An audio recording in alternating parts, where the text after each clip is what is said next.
Cette deuxième partie de mon vidéo sur pourquoi vous devriez acheter une 3DS. C'est pas un placement de produit que je fais tant que ça en passant.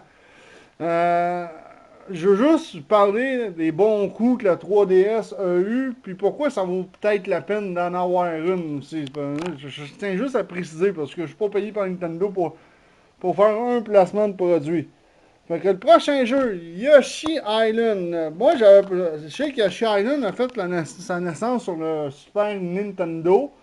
Après ça, il a été refait sur Game Boy Advance. Puis là, ils l'ont refait sur 3DS et on peut l'avoir pour une trentaine de dollars présentement. C'est un très bon jeu. Ici, on voit bébé Mario et c'est Yoshi la vedette. Et il faut pas que le bébé Mario meure, sinon on meurt on recommence le niveau. Hein, c'est super les arraches, je lâche pas depuis tantôt. Excusez. Fait que c'est un très bon jeu, c'est assez pour avoir dans sa collection. Pour un jeune enfant, c'est un jeu idéal. Les graphiques sont vraiment beaux. Le jeu a été coté moyennement parce qu'il n'y avait pas d'innovation par rapport aux autres opus qui a été remasterisé. Mais moi, vu que j'avais jamais joué à Yoshi Island de ma vie, que ça a fait, quand j'ai appris qu'il allait sortir sur le 3DS, ça a fait Why not? Et il est sorti sur le Nintendo Select.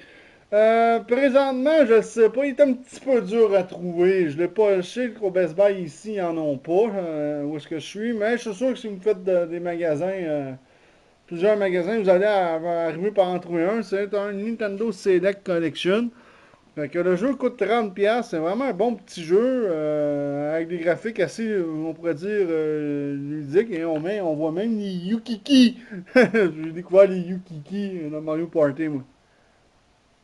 Fait qu'on voit les Yukiki ici.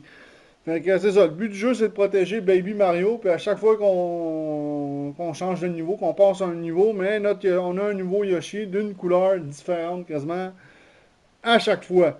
Et on peut aussi créer, envaher des monstres, créer des œufs, puis on peut même créer des méga gros œufs qu'on peut lancer, comme qu'on voit ici, on peut lancer des œufs, puis on peut lancer des méga gros œufs.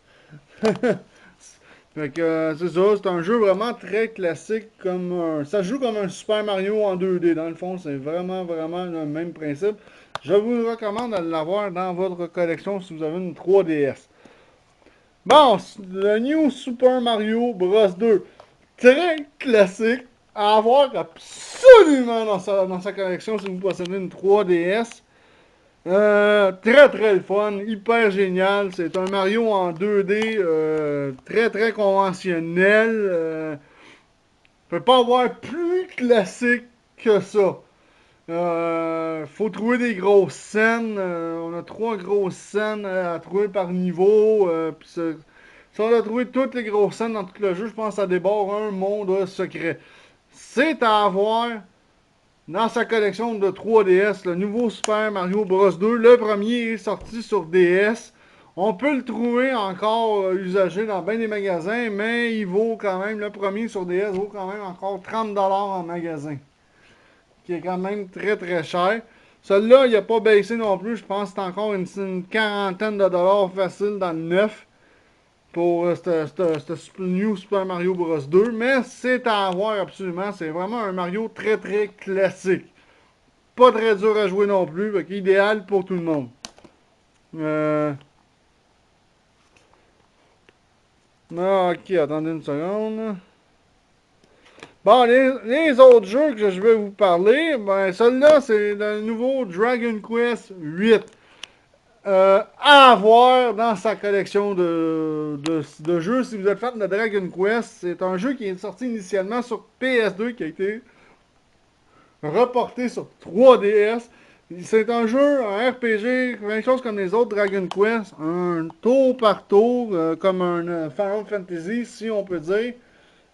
Et il est génial, l'action commence instantanément dans ce jeu-là. On niaise pas, on commence, puis l'aventure, elle part. Boum! Ça niaise pas. Sur PlayStation 2, j'ai passé bien des heures de plaisir dessus. Il est quand même assez difficile à finir. Puis je pense, si je me rappelle bien, il y a à peu près une cinquantaine d'heures de jeu qu'on a eu pour en venir à bout. Pour ce Dragon Quest-là, le 8, le Journey of the Curse King. Euh, Même si vous n'êtes pas fan de Dragon Quest, là, vous êtes fan de Final Fantasy, là, mais c'est un incontournable, je vous le dis. Malgré qu'il est quand même assez cher, 50$. Tu sais, vu que ça fait pas très longtemps qu'il est sorti, mais c'est vraiment un très très bon jeu à avoir. Je vous le recommande de l'avoir dans votre collection si vous avez une 3DS. Vraiment, c'est un très très bon jeu. C'est bien d'action, ça niaise pas, puis non, non, non, vous allez en avoir pour votre argent, je vous le dis, j'ai joué au PS2. Bon, les autres jeux que je vais vous parler, des bons jeux, sont un petit peu plus ornéreux à trouver. Et voici le jeu Bravely Default. C'est un petit peu plus dur à trouver. Lui, j'ai eu la difficulté. Il y a eu un autre en plus qui s'appelle Bravely Second, qui est un peu plus facile à trouver et qui est un peu moins bon que Bravely Default. Hein. C'est un jeu RPG d'aventure, d'après moi, assez classique, du tour par tour. Euh, L'histoire, je la connais pas, j'ai pas vraiment joué, mais tout le monde me disait faut tester ce jeu-là sur la 3DS, il est vraiment bon. Mais que je l'ai acheté, même si j'ai pas joué, si vous avez à en trouver une, je vous le recommande de l'acheter parce que ça a l'air que c'est un très bon jeu d'aventure, un très bon RPG. Il s'en vient de plus en plus dur à trouver. Puis quand les jeux Nintendo s'en viennent de plus en plus dur à trouver, devine ce qui se passe? Les prix augmentent. Fait que, tu sais, c'est ça. Fait que Bravely Default, c'est un jeu un incontournable à avoir, ça a l'air, sur 3DS. Malgré que j'ai même pas joué encore, puis je pense même que la cassette est encore dedans. Fait que j'ai pas encore joué. L'autre jeu, il est moyennement ornéreux à trouver. C'est un jeu d'horreur qui est sorti sur PSP, c'est Corpse Party. Celle-là, cette version-là sur 3DS, ça a l'air qu'elle est plus complète. J'ai joué sur PSP, c'est un jeu d'horreur, ça se passe dans une école, puis ça se passe dans un monde parallèle, en tout cas. C'est un jeu typiquement très japonais. C'est un jeu qui est lent. Le beat est lent, mais il y a beaucoup de violence, beaucoup d'horreur. Si vous aimez les jeux d'horreur lents, puis d'aventure, Corpse Party pourrait être pour vous. Moi, j'ai joué un petit peu sur PSP. C'est quand même quelque chose. C'est quand même l'histoire. Je rentrerai pas trop dans les détails. L'histoire est quand même très bonne. C'est ça. Vous vous retrouvez dans une école, puis le monde meurt. Faut vous trouviez la cause. Faut vous trouver la cause pourquoi que le monde meurt. Puis c'est ça. Puis dans l'école, c'est comme s'il y avait un monde parallèle. En tout cas, faut résoudre le mystère. Donc c'est un jeu d'aventure assez lent, puis assez d'horreur. Merci. C'est très violent. La preuve, c'est côté mature. Fait que des jeux sur 3DS, là, côté mature, il n'y en a pas des tas. Hein. Je pense que c'est le seul que j'ai à date. Qui est côté mature. Fait que si vous aimez les jeux d'horreur typiquement japonais, ben, il est encore possible de trouver dans certains eBay Games. Pour une cinquantaine de dollars, je pense encore une fois. Fait que c'est un excellent jeu. C'est super bien coté. Comme j'ai dit, moi j'ai joué juste sur PSP, mais vu que mon PSP m'a lâché, mais j'ai décidé de me racheter la version sur 3DS que j'ai hâte d'essayer parce que je ne l'ai pas encore déballé non plus. De ce côté-là. Le dernier jeu aussi que je vais vous parler est assez ornéreux à trouver. Bon, si vous êtes fan des Tales, il y en a eu un sur 3DS, Tale of the Abyss. Ça a l'air que c'est très bon. C'est le même principe que toutes les Tales. Je sais pas, celle-là, si c'est du combat en real time, comme les Tales, comme les autres Tales, comme le Symphonia et compagnie. Euh, je, je vous le recommande si vous êtes fan des Tales, malgré qu'il est assez dur à trouver. Moi, je l'ai pas encore essayé. J'ai pas encore essayé le jeu. Fait que je sais pas s'il est en real time ou pas. Je vais checker. D'après moi, oui. Mais c'est ça, fait que j'ai pas joué, mais c'est un jeu à avoir dans sa collection si vous êtes fan des Tales. Moi, j'haïs pas les Tales. Quand j'ai réussi à trouver celui-là pour pas cher, c'est quand même pas pire, mais il est assez onéreux à trouver. Sur eBay, par exemple, je pense qu'il se vend pour moins d'une trentaine de dollars, par contre, pour l'avoir. Ouais, fait qu'il est assez onéreux à trouver en magasin. Si vous avez à le trouver chez Begins, vous allez le payer vraiment pas très cher, comme vous pouvez voir. Puis ça a l'air qu'il en vaut vraiment la peine. Genre, moi, je connais du monde qui ont le jeu, qui m'ont dit qu'il était très très bon. Puis vu qu'ils savaient que je faisais une collection que je suis fan de la 3DS, mais ils m'ont dit que si t'aimes la série des Tales, il faut que t'ailles au moins une copie sur la 3DS. Fait que j'ai réussi à en trouver une, mais je l'ai pas encore joué, fait que je peux pas vraiment décrire comment est le jeu en tant que tel. Bon, c'est ce qui conclut la vidéo sur le pourquoi vous devriez avoir une 3DS. Il y a des jeux qui sont plus onéreux dans ma collection à trouver, mais la plupart des jeux que je vous ai montrés sont vraiment faciles à trouver. Puis je vais vous en nommer d'autres. Il y a un nouveau Metroid qui s'en vient au mois d'octobre sur la 3DS. Je pense qu'il est un Metroid qui a été fait sur Game Boy Advance, qui est complètement remasterisé, qui va sortir sur le 3DS. Ça a été annoncé à l'E3. J'ai même vu des vidéos. Fait que si vous êtes fan de Metroid, c'est idéal.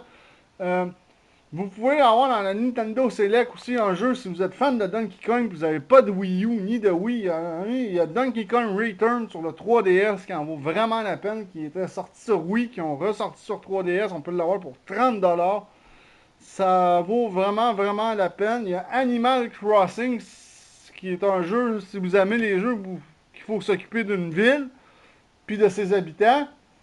C'est très le fun, sauf par exemple Animal Crossing, c'est un jeu qui avance dans le temps. Fait que si vous jouez pas une journée, mais le temps avance pareil dans le jeu, mais c'est quand même un très bon jeu si vous aimez ce style de jeu-là, Animal Crossing New Leaf, qui est quand même très très bon de ce côté-là.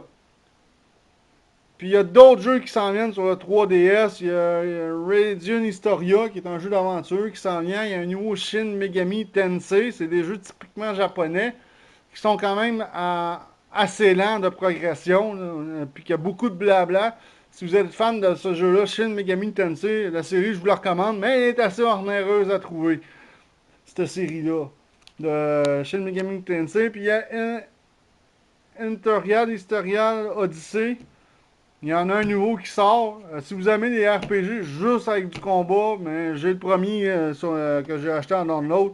C'est vraiment bon. Historian Odyssey, c'est ça. C'est Historian Odyssey. Il y en a un déjà disponible sur le 3DS qu'on peut acheter en download. Puis il en sort un nouveau, on ne sait pas trop quand non plus. D'après moi, qui va en valoir la peine aussi. Fait que c'est ce qui conclut cette vidéo sur le pourquoi on devrait avoir une 3DS. Fait que tous les jeux que je vous ai donnés c'est de très bons jeux. Puis c'est une console portative, oui, parce que moi la Switch là, c'est bien beau, c'est portatif, c'est quand même un écran de 7 pouces à transporter. Là, tandis que ça là, tu glisses ça, tu peux glisser ça à peu près n'importe où, c'est vraiment pas gros. C'est ce que j'aime de la 3DS, c'est très très portatif, puis il y a une pile de bons jeux. Bon, c'est ce qui conclut cette vidéo-là sur la 3DS. On va savoir dans d'autres vidéos. Fait que ciao tout le monde!